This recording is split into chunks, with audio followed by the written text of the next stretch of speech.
Many thanks for joining us. This is Qtv News and I am Ajibintu Drame. First, the main local, international and sport news headlines.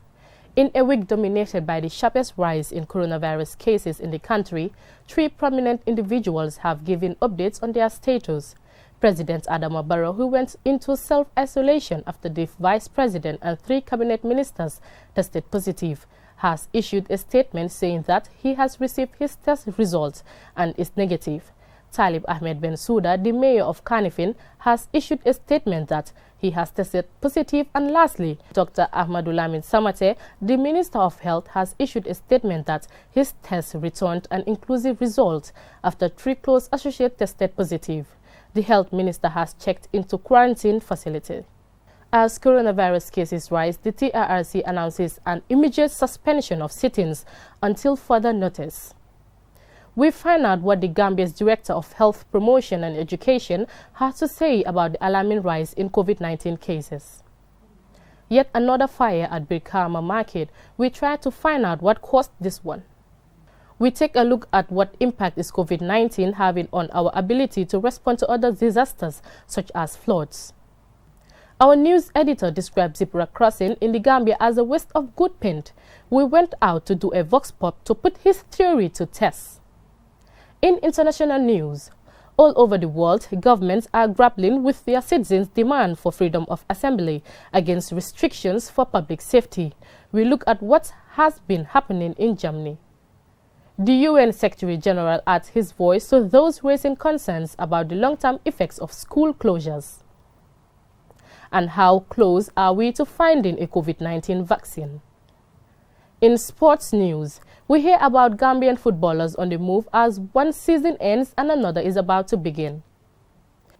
And we go back a decade to when Nigeria's under-20 women's team sent shockwaves through football as the under-20 World Cup in Germany. Those were the main headlines, and now the news in detail.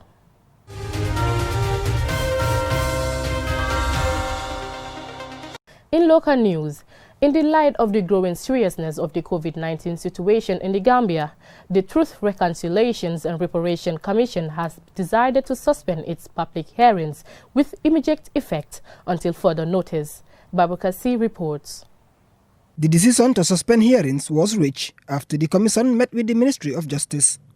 At a time when the number of COVID-19 cases in the country is rising at an alarming rate, the Commission is deeply concerned about the safety of both commissioners and the safety of the TRRC, as well as the media partners, witnesses, security personnel, and members of the public.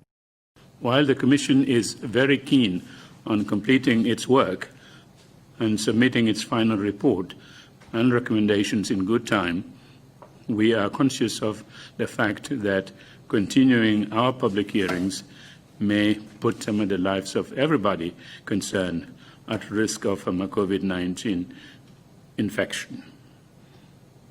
We will therefore suspend the public hearings for now, and will inform the public as to when we will resume at the appropriate moment.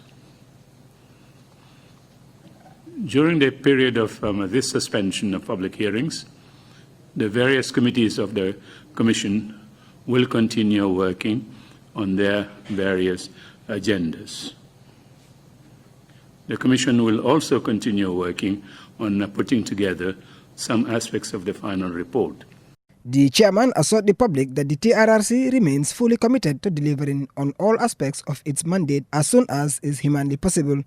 The TRRC encourages all members of the public to please take all cautionary measures to keep themselves, their families, relatives, friends, and communities safe from the coronavirus. Always wear your mask, wash your hands regularly with soap or use hand sanitizers, observe social distancing, and follow all other guidelines recommended by the World Health Organization and our health authorities here in the Gambia.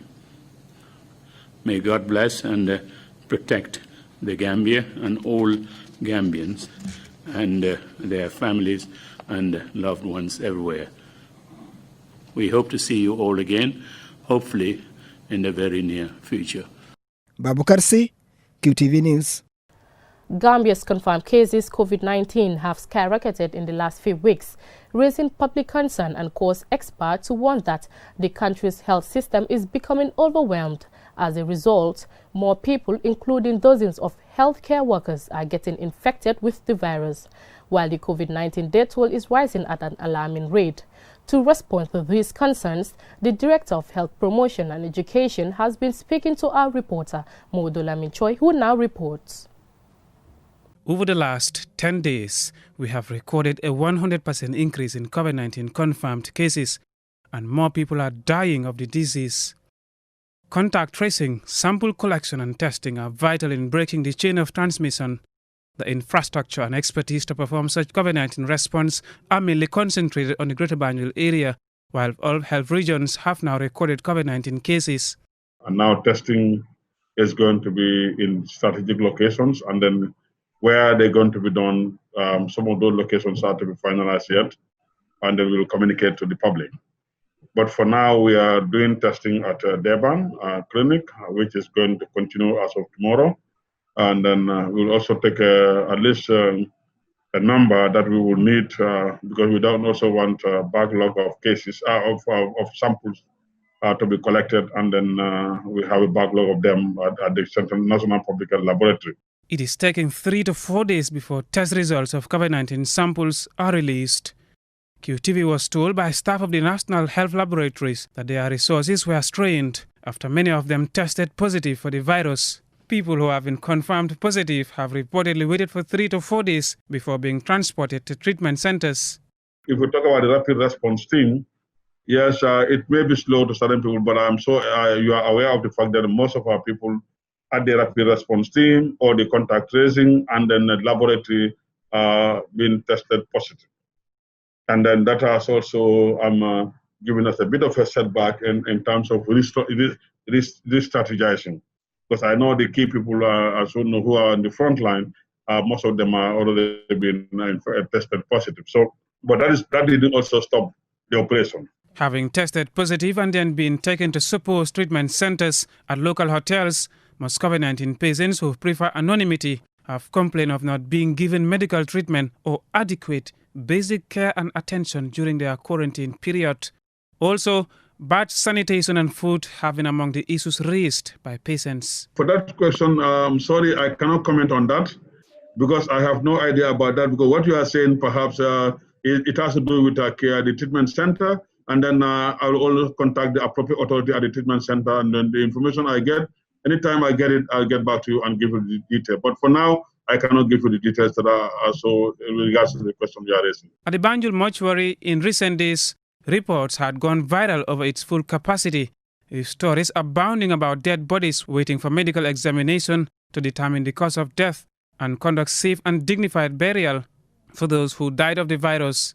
The Director of Health Promotion and Education informs us that the ministry has decongested the mortuary since last Monday. We are now working on with our partners at the burial teams will be trained now to be collecting samples of bodies, so that when there is a dead body, they'll just collect the sample and burial will go ahead in consultation with the family members. In the wake of a surge in community transmission around the country with more deaths registered, lockdown of the country has been the suggestion to the Ministry of Health from some health experts. The suggestion of a lockdown has reached the ministry's desk, but without any decision taken on that as yet. We are really working around in-house on this issue, so I cannot preempt as to what we have concluded. But there are discussions around this, and there are a lot of suggestions coming up from various angles. Health regulations and restrictions have been declared across the country without any sign of effective enforcement. The result of this ineffective policing of the rules and regulations is becoming more alarming, with 173 cases registered in a day on Monday. Also, cabinet ministers, including the vice president, tested positive.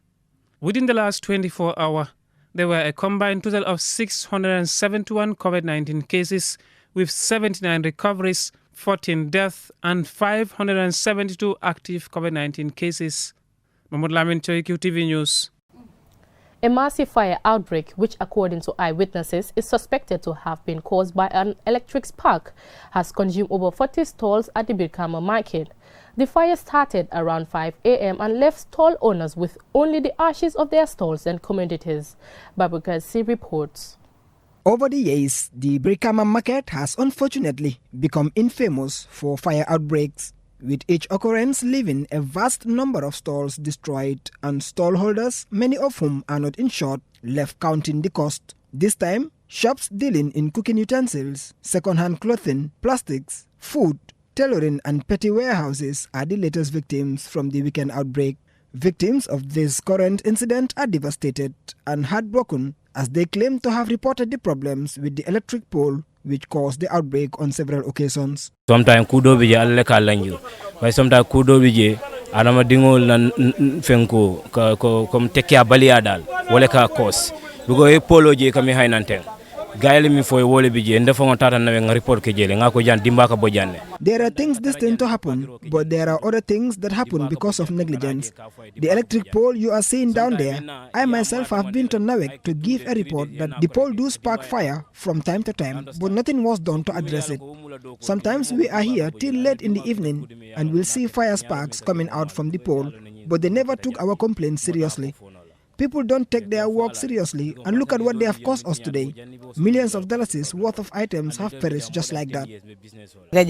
Around 5 le dimba bota, so yentol be call na nata na ngatara nyimbe malakang. Bari polo nyimfang dimba bota volt. The fire started around 5 a.m. and when we arrived, we found the place burning. The fire started from the electric pole because when we arrived here, it took us 2 hours struggling with the fire, and Nawek didn't switch off the electricity. We called them several times, but no one was picking the telephone. God says it was meant to happen, but I also blame Nawek for not doing their work properly.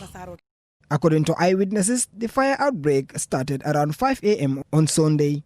The Deputy Permanent Secretary at the Ministry of Local Government and Lands and the Chairman of the Birkama Area Council were both present at the scene in the aftermath of the fire.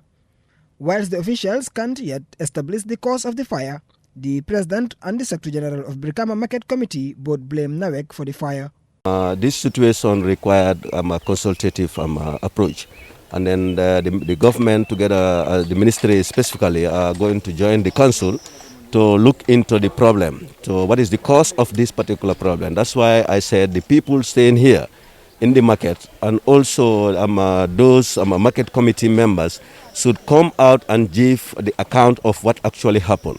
This is not a matter of witch hunt or trying to get to somebody, but trying to cast blame onto one person or the other. But we want to know the root cause so that we can help and then solve this problem. There's a task force committee that is set up that comprises of all kind of bodies who will try to establish the cause of the fire, the depth of the damage, and all other stuff that is needed to be known. And after this committee met, they will come back to the council and tell us their recommendations. And these recommendations will also be filtered to the local committee of the market, who are there for the market, who is there between the market and the council. So this is how we do things.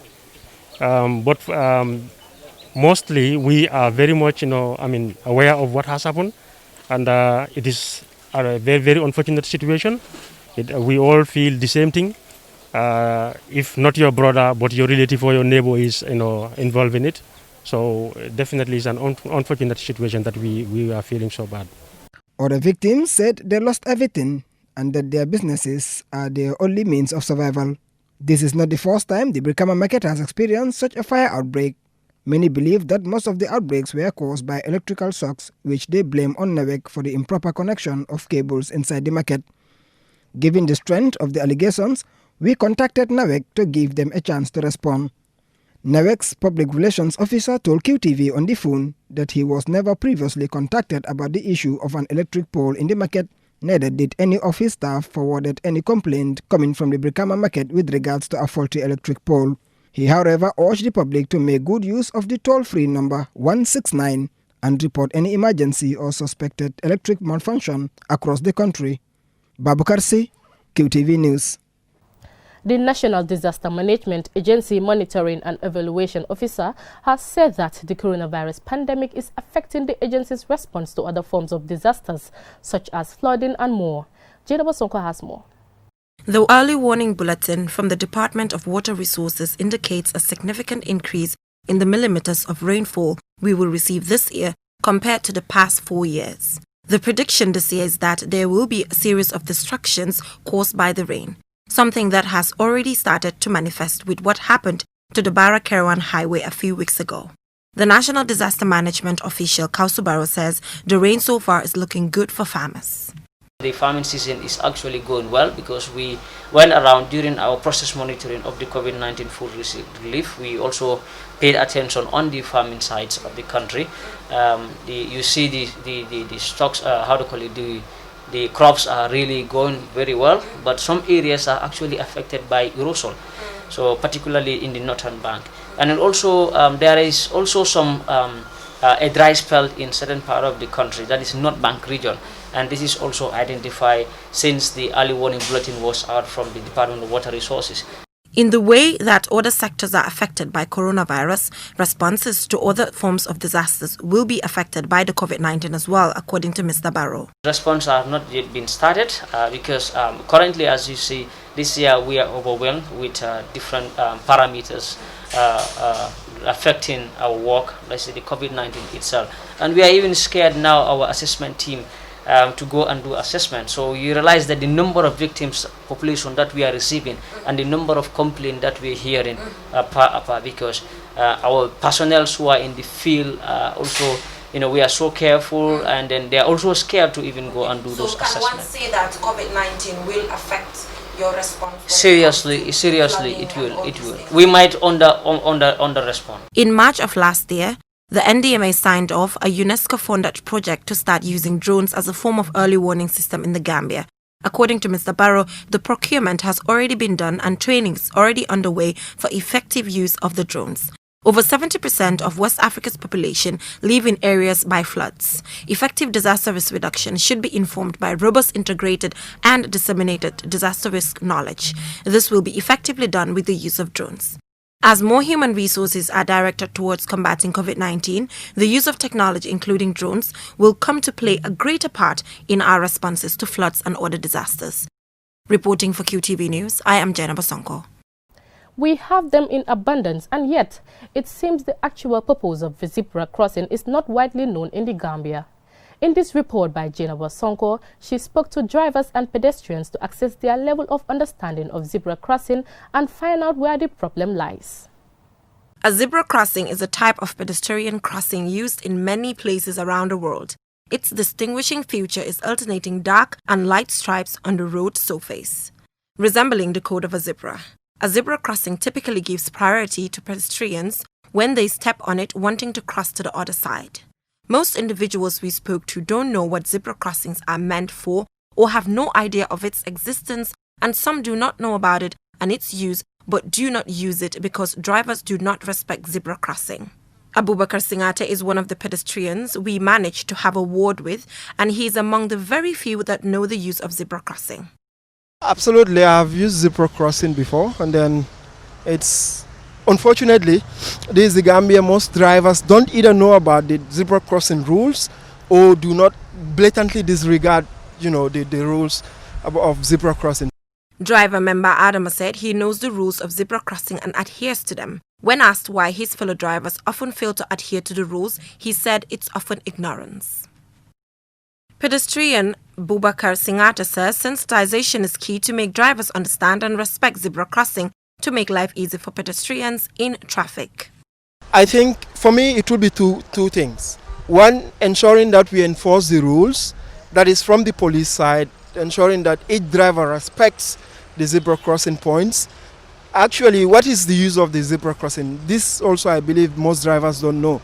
We should be able to educate the drivers about road safety, the usage of the road, when should they stop when they see pedestrians crossing, using the zebra crossings and so on, and where they should stop. Because sometimes you understand that they would in fact come up to the zebra crossing, that's where they will tend to give you a way to pass. Instead, you should stop like where you have the wide line drawn, so that at least the pedestrians will also have a way to cross. He added that driving tests should be introduced in the Gambia like in the United States and other countries. In these countries, passing a driving test is usually one of the requirements for obtaining a driver's license. During this test, aspiring drivers are usually taught traffic rules and regulations, zebra crossing included. Car accidents are becoming too frequent in the Gambia, partly due to the lack of respect for traffic rules and regulations. Test driving can be a solution. Reporting for QTV News, I am Jenna Basonko. We will go for a short commercial break, and when we come back, the news continues with international and sport news. Do stay tuned.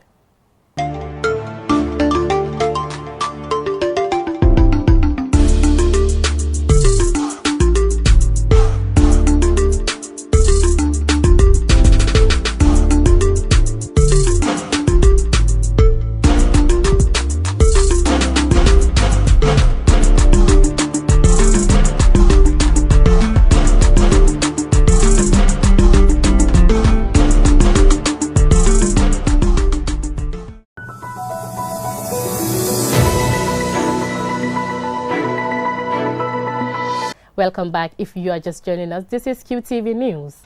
In international news, on Saturday, German politicians line up to condemn the nationwide protest against COVID-19 measures, which heated a debate as the freedom of assembly is enshrined in the constitution. This urge to assemble is echoed in other countries, including here in the Gambia. Marie-Louise Nsanyang reports.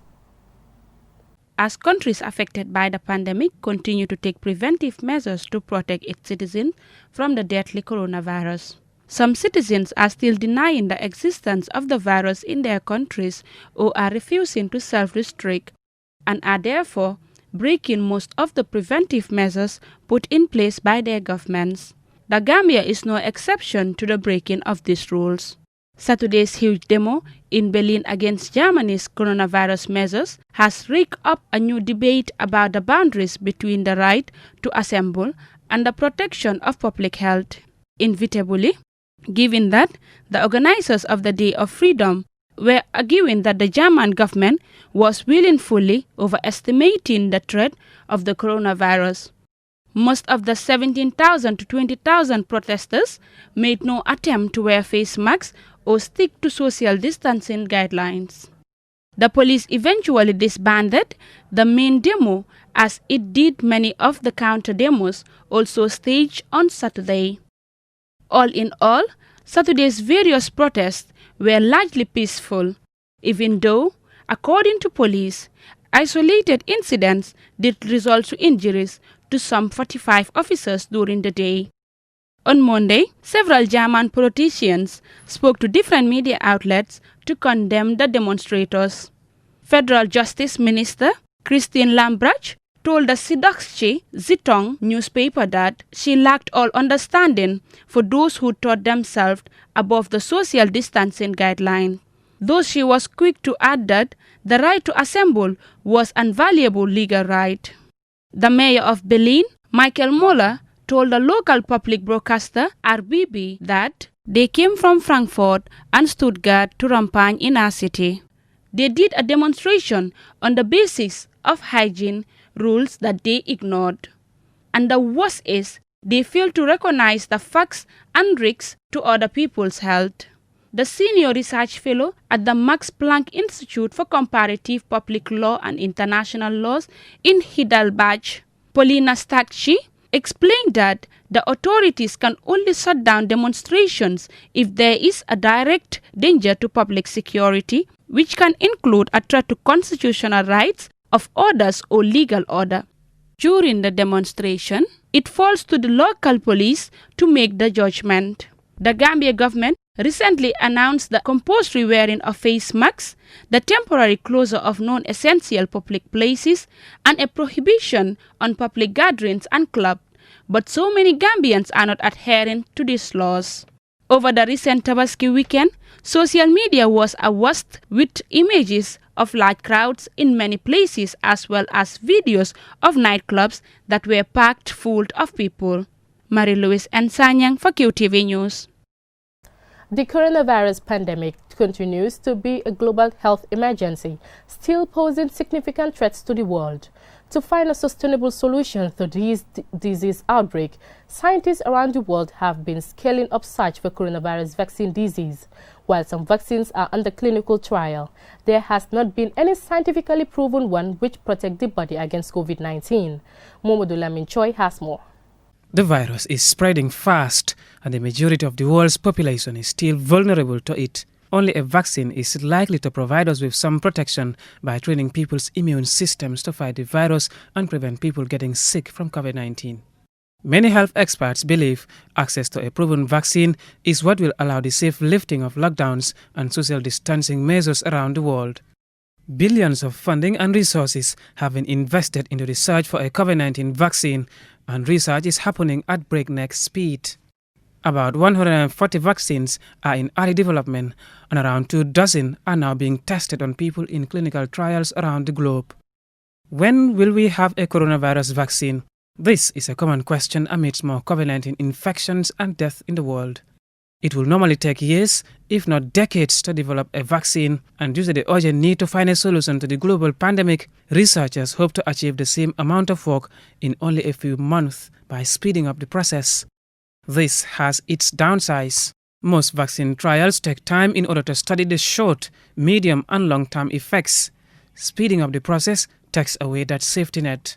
By the mid-2021, most experts believe that a vaccine is likely to be widely available about 12 to 18 months after the new virus, known officially as severe acute respiratory syndrome, coronavirus 2, first emerged. That would be a huge scientific achievement. However, there is no guarantee that it will happen as projected. The head of the World Health Organization said last Monday that while there is hope for a vaccine against COVID-19, one might never be found. Mr. Gabriels advised people around the world, in the meantime, to comply with measures such as social distancing, hand washing, and mask wearing, saying, "Do it all." If there is any coronavirus vaccine, it is thought that 60 to 70% of the world's population needed to be immune for the effective containment of coronavirus, but that percentage would represent billions of people around the world, even if the vaccine worked perfectly. For now, the search goes on. Mohamed Lamin Choi, Qtv News. On Tuesday, the UN Secretary General gave his take on the closure of schools in over 160 countries due to the effect of COVID-19. Marie-Louise Ensanyang has more. The pandemic is still with us, and many schools and centers of learning in countries are affected, including in the Gambia.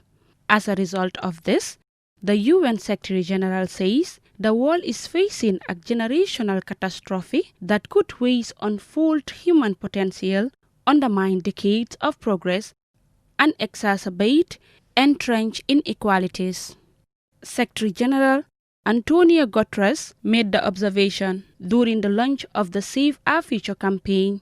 He says the pandemic has caused the largest disruption on the educational sector in history. Over 160 countries been affected and have had to close schools, pushing more than 1 billion students out of the classroom. He added, at least 40 million children worldwide have missed out on education in their critical preschool year. And once the local transmission of COVID-19 is under control, getting students back into schools and learning institutions as safely as possible must be a top priority. Consultation with parents, caretakers, teachers, and young people is fundamental. He went further saying that, on top of the new educational figures, 350 million children were already out of the school before the pandemic, and only a quarter of secondary school students in developing countries were leaving the education system with basic skills. The UN leader said, the present situation is a defining moment for the world's young people.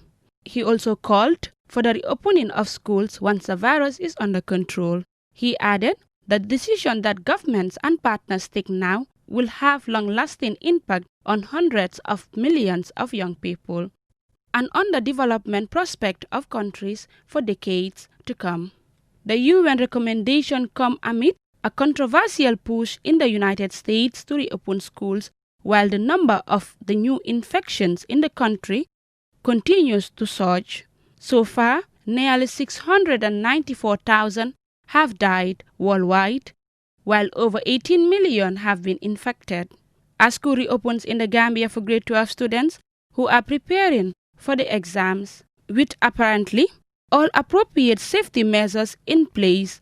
However, as cases rise, questions will continue to be asked as to whether the Education Ministry is doing all it can to prevent students from contracting the virus. Marie-Louise Nsanyang for Qtv News.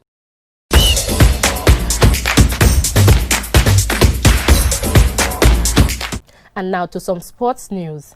Gambia international Hamza Barry has finally left his Croatian side, Hajduk Split, after 4 years with the club.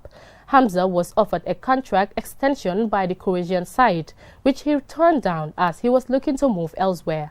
More in this report.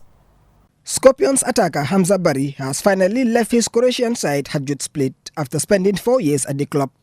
The 25-year-old announced his decision to leave the club before the outbreak of the coronavirus, which halted the football season for some months. The Scorpions midfielder wrote on his Facebook page, "A massive thanks to you, everybody at Hajduk Split. Thanks to the board over the years and the managers and coaches that I have played under, the staff I worked with, the teammates I've played alongside, finally to the amazing fans that I have been lucky to have played for. Thanks for the memories." Barry, who joined the Croatian side in August 2016, played 133 games for Hajduk, scoring 10 goals and assisting 11. The club has won the Croatian top division 6 times, but despite being one of the most well-supported clubs in the country, the last of those triumphs was in the 2004-2005 season. Turkey's outfit Besiktas have been linked with acquiring Barry's services on a free transfer, amid suggestions he's a like-for-like replacement for Arsenal's Egypt international Mohamed El Neni, who is currently on loan at the club. Due to a cruciate ligament injury he suffered last month, Barry is expected to be on the sideline for months to come. Babukar C, QTV News. Former Real de Banjul player James Gomez has been given the opportunity to extend his loan spell with AC Horsens in the Danish Super League for another 6 months. In another development, Superstar Academy product, Abdoulaye Sanyang will join newly promoted Beerschot's VA in the Belgian First Division. More in this report. Superstar Academy announced that a deal has been reached with the newly promoted First Division club, Beerschot's VA, for Abdoulaye Sanyang alias Bambalai. Bambalai joining Beerschot's VA from Lommel SK, a feeder club from Manchester City. Beerschot signed him after a successful season with Lommel SK, where he played 20 games and scoring 2 goals and 2 assists. Because of his performance, Sanyang was visited by the national team coach of the Gambia and invited to face Gabon last March, but because of COVID-19, the game was postponed by CAF. In another development, AC Hossen announced on their official page that defender James Gomez have extended his loan deal. Hossen, the former club of Buba Sane, in the Danish Super League.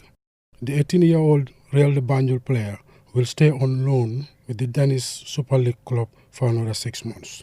Bo Henriksen, manager of Hossen, said, "Because of COVID-19, we did not have the opportunity to see him in matches for the reserve team, but we may have the opportunity in the autumn.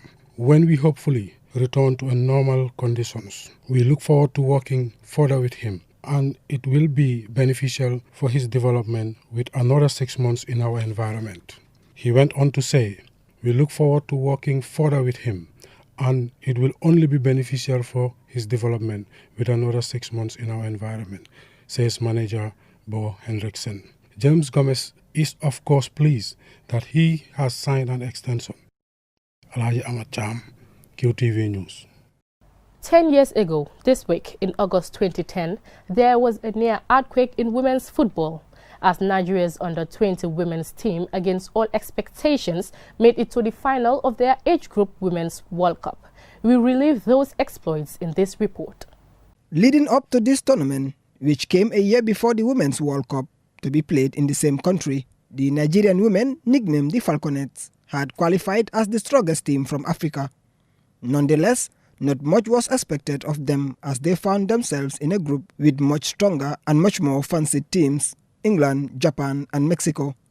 Recounting their unlikely adventure, Coach Edim Egan, speaking to CAF Online, recalled, "No one gave us a chance. no one believes in us as we left for the tournament. In truth, they were fortunate to be going at all. In a fit of anger, Nigeria's government had withdrawn all their teams from international competitions after the poor showing by the men's team in the only time the World Cup had been held in Africa. They finished last in their group at South Africa 2010. The government relented just in time and the ban was lifted, allowing the under-20 to compete. Predictions were that they would likely finish bottom of their group. From the first game, it was clear the young ladies from West Africa had not read the script. Against a very strong England side, they pulled off a well-deserved 1-1 draw, with forward Desiree Operanazi scoring the equalizer. Already, people were beginning to sit up and take notice that they were not the pushovers they had been assumed to be. 3 days later, they made an even bolder statement, beating Japan 2-1. Again, Operanazi brought her shooting boots on as he scored once more. Another 1-1 draw in the final group game against Mexico, so these two teams upset the odds by finishing first and second. The second place by the Falconets was most unexpected. Babu Karsi, Qtv News. Before we end this bulletin, let's take a quick look at our main stories. As coronavirus cases rise, the TRRC announces an immediate suspension of sittings until further notice. We find out what the Gambia's Director of Health Promotion and Education has to say about the alarming rise in COVID-19 cases. Yet another fire at Brikama Market, we try to find out what caused this one. We take a look at what impact is COVID-19 having on our ability to respond to other disasters such as floods. Our news editor describes zebra crossing in the Gambia as a waste of good paint. We went out to put this theory to test. In international news, all over the world, governments are grappling with their citizens' demand for freedom of assembly against restrictions for public safety. We took a look at what's been happening in Germany. The UN Secretary General has added his voice to those raising concerns about the long-term effects of school closures. And how close are we to finding a COVID-19 vaccine? In sports news, we heard about Gambian footballers on the move as one season ends and another is about to begin. And we went back a decade to when Nigeria's under-20 women's team sent shockwaves through football as the under-20 World Cup in Germany. That's all we have for you in this bulletin. Join us tomorrow for another bulletin. Stay tuned.